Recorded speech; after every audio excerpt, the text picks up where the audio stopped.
Assalamualaikum warahmatullahi wabarakatuh. Perkenalkan, nama saya Arya Wicaksana dari kelompok Koboy. Di sini saya akan mempresentasikan tugas laporan UAS saya pada mata kuliah pembelajaran mesin dengan judul Pengembangan Model Object Detection untuk menggunakan algoritma YOLO V8 berbasis metodologi CRISP-DM. Di sini kelompok Koboy yang terdiri dari saya sendiri, Arya Wicaksana Putra Kusuma dengan MPM 4520210092, dan saya dengan teman saya Iputu Arya Mahayasa dengan NPM 4520210008. Di sini dosen pengampunya Ibu Ninu Liani. Ya, saya akan menjelaskan abstraknya terlebih dahulu, yaitu penelitian ini tuh bertujuan untuk mengembangkan sistem deteksi objek otomatis yang mampu mengklasifikasikan isyarat tangan ke dalam tiga kategori, yaitu rock, paper, dan scissor. Dan menggunakan metode CRISP-DM dan algoritma YOLO V8 yang memanfaatkan dataset custom yang diolah melalui teknik augmentasi untuk meningkatkan akurasi. Yang mempunyai hasil evaluasi menunjukkan model mencapai MAP 50 sebesar 0,956 yang mengindikasikan kemampuan deteksi yang efektif untuk implementasi real time. Selanjutnya di sini ada business understanding dengan latar belakang eh, penelitian penilaian isyarat tangan secara manual dalam fisik komputer sering menghadapi kendala kecepatan dan akurasi. Teknologi deep learning menawarkan solusi objektif untuk deteksi real time. Tujuannya itu mengembangkan model berbasis YOLO-V8 untuk mengklasifikasikan kategori rock, paper, dan scissor secara otomatis, yang mempunyai ruang lingkup juga penggunaan framework CRISP-DM, algoritma YOLO-V8, dan deteksi melalui webcam. Di sini data understanding-nya, sumber datanya diambil melalui Google Drive, yaitu Google Drive kelompok Kobe Dataset yang berisi citra isyarat tangan. Karakteristik data itu, citra mencakup variasi bentuk tangan untuk kelas paper dengan jumlah 139 gambar, rock itu 128 gambar, dan scissor 118 gambar. Yang temuan awalnya diperlukan optimalisasi pada pencahayaan dan latar belakang untuk menjaga konsistensi deteksi. Nah, di sini persiapan datanya, pembersihan data, melakukan filtrasi terhadap gambar yang tidak jelas atau buram.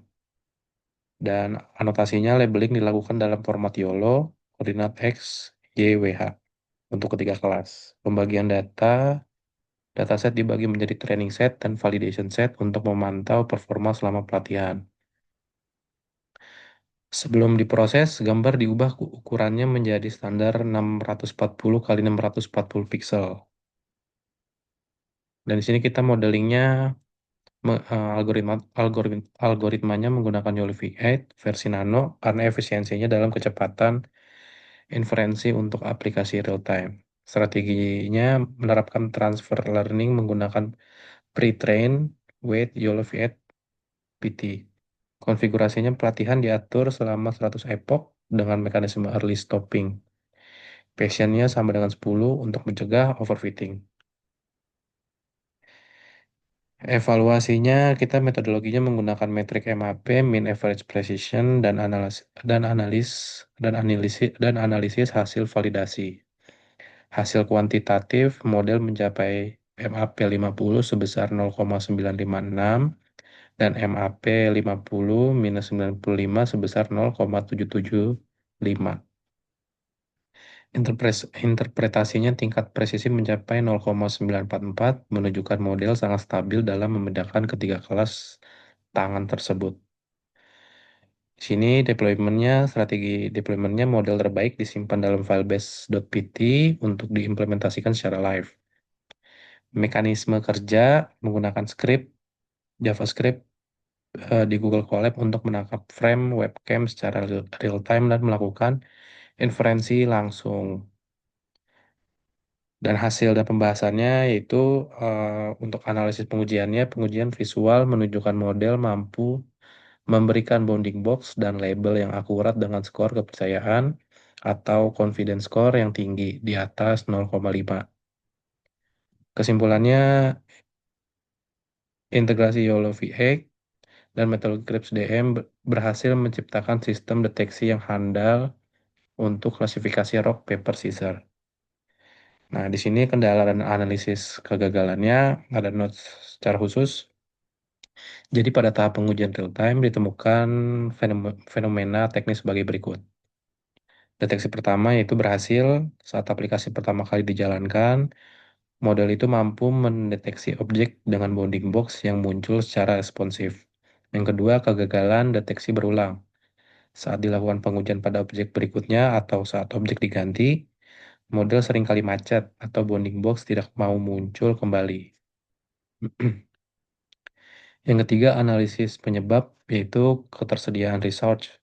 Penggunaan GPU di collab yang tidak stabil adalah stabil setelah sesi panjang. And then masalah loop JavaScript, fungsi eval is capture eh, dalam kurung mungkin mengalami timeout atau gagal menangkap frame berikutnya akibat memori leak pada browser. Terus juga ada pengaruh dari environment lighting. Perubahan drastis pada cahaya latar saat pergantian objek dapat membuat confidence score turun di bawah ambang batas, yaitu threshold 0,20, sehingga deteksi tidak ditampilkan. Ya, itu adalah presentasi dari kelompok Cowboy. Terima kasih. Assalamualaikum warahmatullahi wabarakatuh.